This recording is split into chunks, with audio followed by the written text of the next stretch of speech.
भाजपाध्यक्ष जे.पी. नड्डा यांना बंगळुरू पोलिसांनी समन्स पाठवलंय।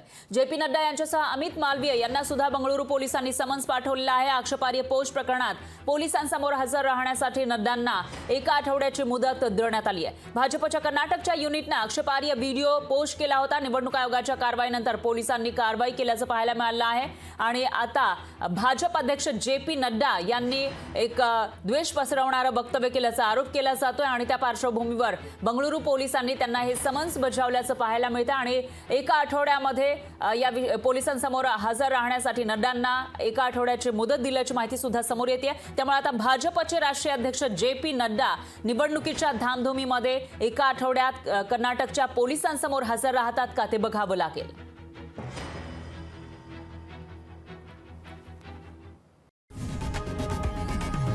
लोकशाही मराठी ऐका, पहा, जागरूक रहा।